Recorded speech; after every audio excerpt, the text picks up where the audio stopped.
কম থাকবার আসলে আল্লাহ পাক কম সংখ্যক মানুষদেরকেই বিজয় লাভ করে। হাদিসে এসছে না, বদরের যুদ্ধে কয়জন মুসলমান ছিল? 313 জন। আর কাফের ছিল কত করে? 1000-এর ঊর্ধ্বে। জিতেছে কে? মুসলমান। অতএব মুসলমান কোনোদিন সংখ্যা দেখেনি, দেখেছে ইমান। দেখেছে কি? ইমান। যার যত তাকওয়া বেশি আল্লাহর কাছে এই মানুষটা তত বেশি প্রিয়। তো যাই হোক, আজকে আপনাদের সম্মুখে আমি আলোচনা করব, আলোচ্য বিষয় হচ্ছে নাফস বা আত্মা। এই সম্পর্কে আলোচনা করব। এই সম্পর্কে আলোচনা করব নাফস বা আত্মা সম্পর্কে। আমরা কিন্তু সবাই জানি বা অবগত আছি মানুষ একদিন মারা যাবে, তাই তো নাকি? মানুষ মারা যাবে, এটাই বাস্তব, এটাই চিরন্তন সত্য কথা। পৃথিবীতে কেউ চিরদিন থাকেনি আর থাকবেও না। আল্লাহ তাআলা কয়েকটা চ্যালেঞ্জ দিয়েছেন, তার মধ্যে একটা বড় চ্যালেঞ্জ হলো কুল্লু নাফসিন যায়িকাতুল মাউত। তোমাকে একদিন মউতের স্বাদ গ্রহণ করতে হবে। আইনামা তাকুলু লিমা ইদরিকুমুল মাউত। তুমি কোথায় যাবে যদি সিদর দীর্ঘের ভিতরে লুকিয়ে যাও, পাথর ভেঙে যদি পাথরের ভিতরে ঢোকো, তারপরে মউত কিন্তু তোমাকে একদিন ধরবেই। এর নাম মউত। মউতের মতন চিরম সত্য জিনিস পৃথিবীতে কিছু নাই। নাস্তিক বলো আস্তিক বলো, সবাই এক বাক্যে মানে যে মানুষ মারা যাবে।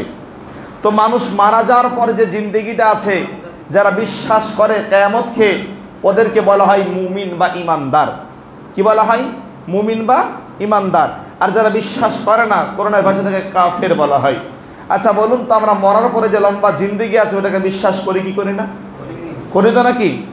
বিশ্বাস তো আমরা অবশ্যই করি। তাহলে অবশ্যই তাহলে আমরা ইমানদার। হতে পারে একটু ইমানে কম বেশি এদিক ওদিকে, তবে আমরা ইমানদার। বলবেন না আলহামদুলিল্লাহ?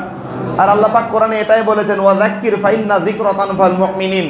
যখন কোরআন হাদিসের আলোচনা করা হবে, ইমানদারের সঙ্গে যখন উপদেশ বলে দেওয়া হবে, তো ইমানদার যারা হবে ওরা উপদেশ গ্রহণ করবে। আলহামদুলিল্লাহ বলবেন না?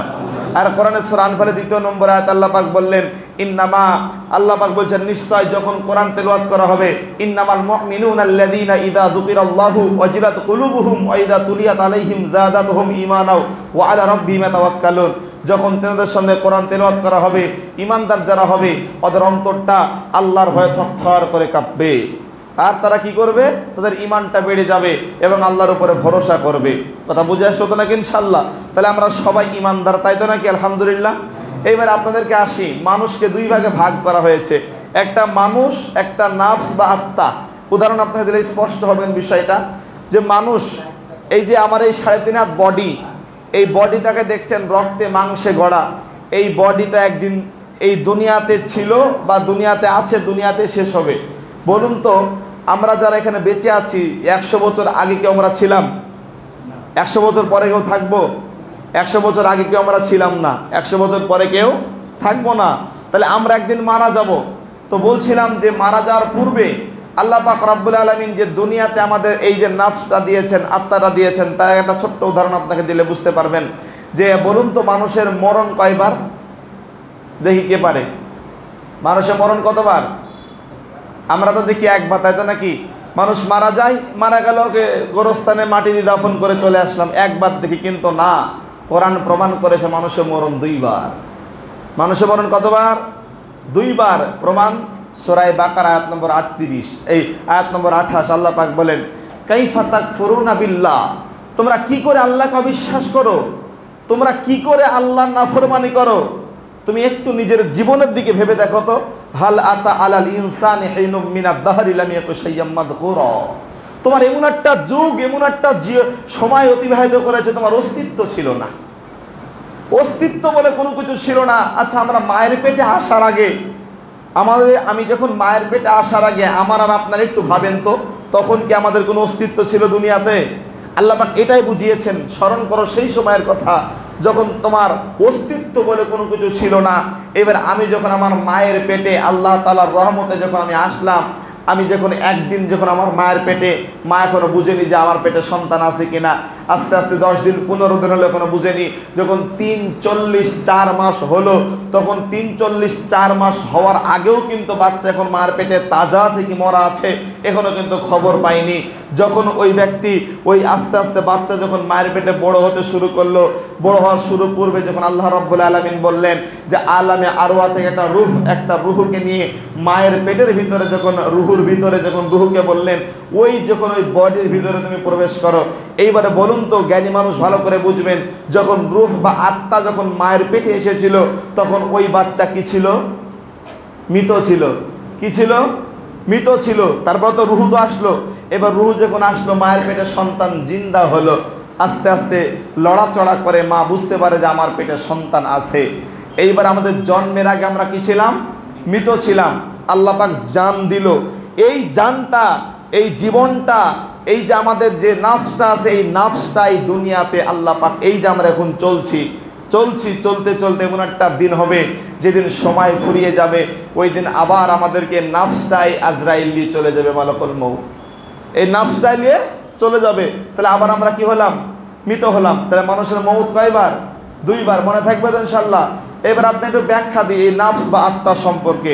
রাসূলুল্লাহ সাল্লাল্লাহু আলাইহি ওয়াসাল্লাম বলেন, মানব শরীরে এমন একটা অংশ আছে যে অংশটা ভালো তো সমস্ত দেহটা তার ভালো, সেটা হচ্ছে নাফস বা আত্মা। কলব, এই যে কলব, নাফস বা আত্মা।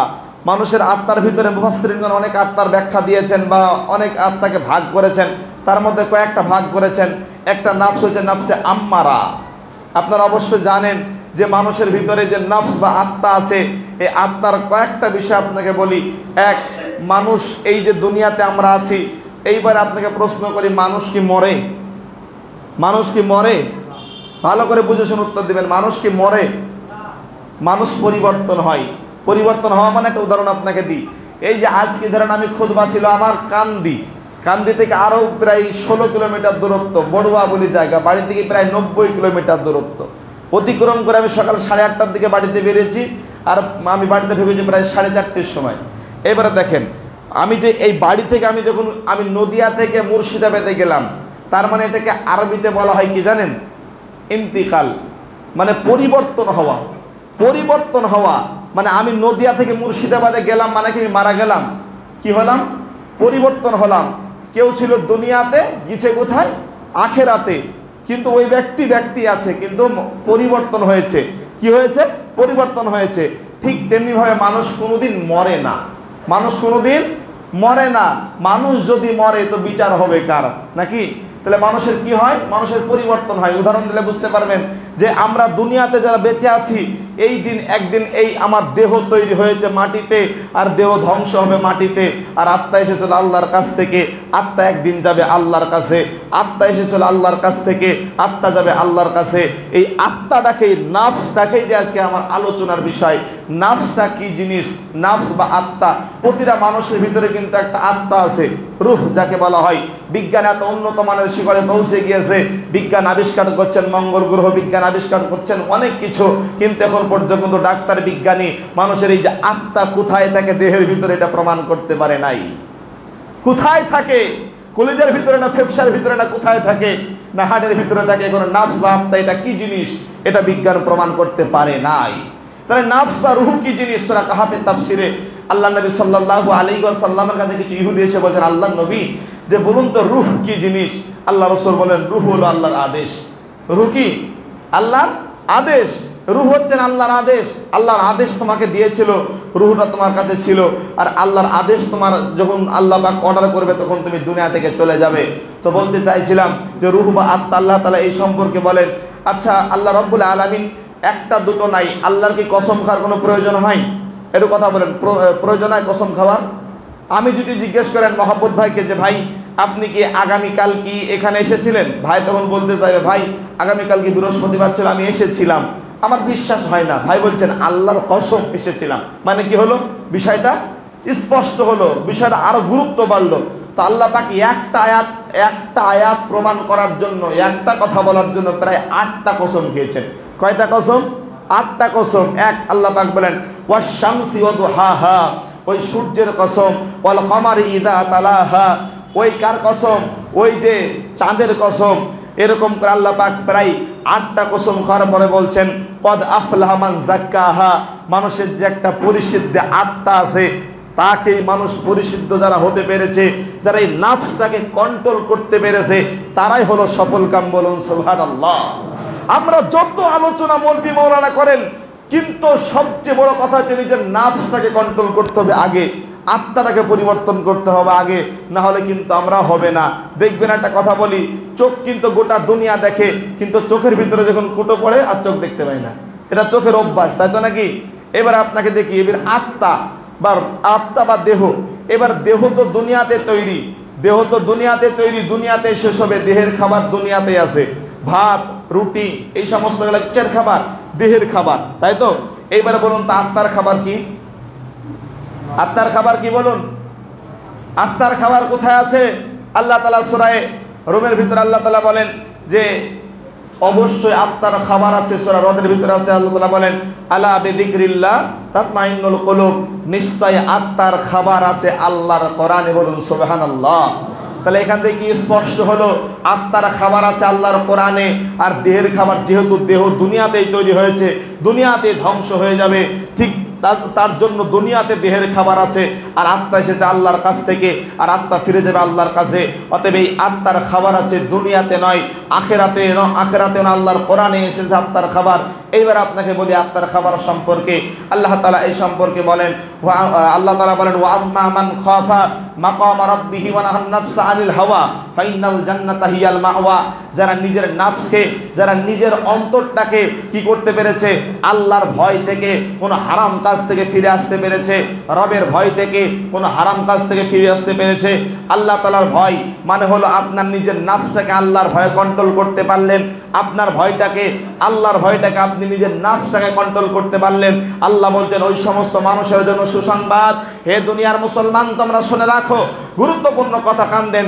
আল্লাহ রাসূল আল্লাহ তাআলা বলছেন ওই সমস্ত মানুষের জন্য সুসংবাদ যারা কিনা ফাআম্মালি, আল্লাহ তাআলা বলেন ওয়া আম্মা মান খাফা মাকাম রাব্বিহি ওয়া নাহান নাফসা আনিল হাওয়া ফাইনাল জান্নাতা হিয়াল মাওয়া। যারা গুনাহ করেনি, তার জন্য আল্লাহর ভয়ে নিজের এই নাফসটাকে কন্ট্রোল করেছে, আল্লাহ তাআলা বলছেন ওর জন্য আমি আল্লাহ জান্নাতুল মাওয়া রেখেছি, বলুন সুবহানাল্লাহ। অতএব জান্নাতে যেতে গেলে নাফসকে কন্ট্রোল করতে হবে। সময় তো বেশি দিছো, 5 মিনিট বুঝিনি না বিষয়। এই যে আল্লাহ তাআলাকে যদি কেউ চায় যে আমি জান্নাতে যাব, বলুন তো কাকে আগে কন্ট্রোল করতে হবে? নিজের আত্মাকে, নিজের নাফসকে। মন চাই জিন্দেগি করলে হবে না, মন বলছে নামাজ পড়বো না, নামাজ হলো না। আল্লাহ রাসূল বলছেন সবচেয়ে খারাপ জিনিস কি জানো? মনের গোলামি করা, মন যা বলবে তাই করা। আল্লাহ রাসূল বলছেন যে সবচেয়ে মানুষের ভিতরে আমার যেটা ভয় সেটা হলো গোপনে শিরকে মানুষ লিপ্ত হবে, মানে রিয়াকারী, লোক দেখানো জিনিস। মন বলছে এই কাজটা করলে মানুষে ভালো বলে, কাজ করি। হ্যাঁ, একবার তোমার বিবেকে বাঁধে না যে আহারে এত সঙ্গে মানুষ, এত মানুষ, আমরা মানুষ হলাম, 5টা 7টা ভাই বেঁচে আছে দুনিয়াতে, একটা বাবার 5টা সন্তান, দেখেন না? বড় ভাই ছোট ভাই বেঁচে আছে, মাঝ থেকে মেজো ভাই দুনিয়া থেকে চলে গেছে, বাপ তাকে কবরে নামিয়ে দিয়ে আসলো। এরপরেও মানুষ ভাবে যে অনেক দিন আমার হায়াত আছে, বলে যে দাড়িটা রেখে দাও ভাই, দাড়ি আর লম্বা করিও, মানে আর কেটে দিও না, একটু লম্বা করো। তখন বলে না না, অনেক আমার দিন সময় বাকি আছে। নাফস তাকে প্রতারণা দেয়, নাফস তাকে কি দিচ্ছে? প্রতারণা দিচ্ছে। অতএব আমাদের এই নাফসের খাবার দেখতে হবে আল্লাহর কোরআন থেকে।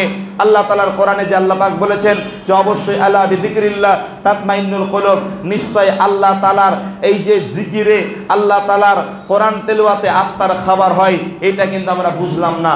উদাহরণ দিলে আপনারা এটা বুঝতে পারবেন। একটা উদাহরণ দিয়ে আলোচনা শেষ করব। একটা যুবক, বিরাট সুন্দর যুবক, প্রায় 22 বছরের একজন যুবক, আর একটা বৃদ্ধ মানুষ, বয়স প্রায় 80 বছর, লাঠি ধরে টুকটুক টুকটুক করে রাস্তা দিয়ে যাচ্ছে। ইতিমধ্যে হঠাৎ করে ওই যুবকটা তখন, ওই বৃদ্ধর মাথাতে একটা বস্তা আছে, জেসের একটা বস্তা আছে। তখন ওই যুবকটা তখন বলছে, দাদু এই বয়সে কি আপনি এত ভারী মাল কি আপনি পারেন? আপনি আমাকে বস্তাটা দেন, ক্ষমতা আছে। হাত থেকে বস্তাটা এইরকম করে তুলে বাড়িতে তখন নামিয়ে দিয়ে আসলো। হঠাৎ করে তখনই আজান চলছে মসজিদে, হাইয়া আলাস সালাহ। ওই বৃদ্ধ মানুষটা লাঠি ধরে টুকটুক টুকটুক করে আস্তে আস্তে আস্তে আস্তে মসজিদে এসে পৌঁছে গেল। আর যুবকটা মসজিদের সামনে দিয়ে মোবাইল দেখতে দেখতে হাঁটতে হাঁটতে চলে গেল। কারণ কি? কারণ তো একটাই, ওই মানুষটা যে বৃদ্ধ হয়ে গেছে, ওই মানুষটার মানুষত্ব, মানে এক কথায় মানুষটা বৃদ্ধ হয়েছে, কিন্তু তার আত্মাটা এখনো জিন্দা আছে, ওর জন্য আল্লাহর ঘরে আসতে পেরেছে। আর ওই যে যুবকটাকে দেখো, যুবকটা শুধু তার বডিটা জিন্দা আছে, বডিকে খাইয়ে পরিয়ে মানুষ করেছে জাহান্নামের ইন্ধন বানানোর জন্য, কিন্তু তার নাফসটা এত দুর্বল হয়ে গেছে যে মসজিদের সামনে দিয়ে হেঁটে হেঁটে যাই, আল্লাহর ঘরে একটা সিজদা দেওয়ার সুযোগ তার হয় না। আল্লাহর ঘরে সিজদা দিয়ে একটা সুযোগ তার কপালে জুটে না, ওর জন্য আল্লাহ বলেছেন কদ আফলাহা মান যাক্কাহা, এই নিজের নফসটাকে পরিশুদ্ধ করতে হবে। এটাই হলো আমার শেষ কথা ইনশাআল্লাহ তাআলা। আল্লাহ রাসূল হাদিসের ভিতরে বলেন, ইয়া মুকাল্লিবাল কুলুব সাব্বিত কলবি আলা দীনিক, হে হৃদয় পরিবর্তনকারী আল্লাহ তাআলা, আমাদের অন্তরটা তুমি যেন পরিপূর্ণ ইসলামের উপরে থুয়ে দিও, আল্লাহুম্মা আমিন। এই বলে আমার এখানে আলোচনা শেষ করলাম। আমাদের অনেক আলোচক এসেছে আলহামদুলিল্লাহ। এই যে আপনারা দেখলেন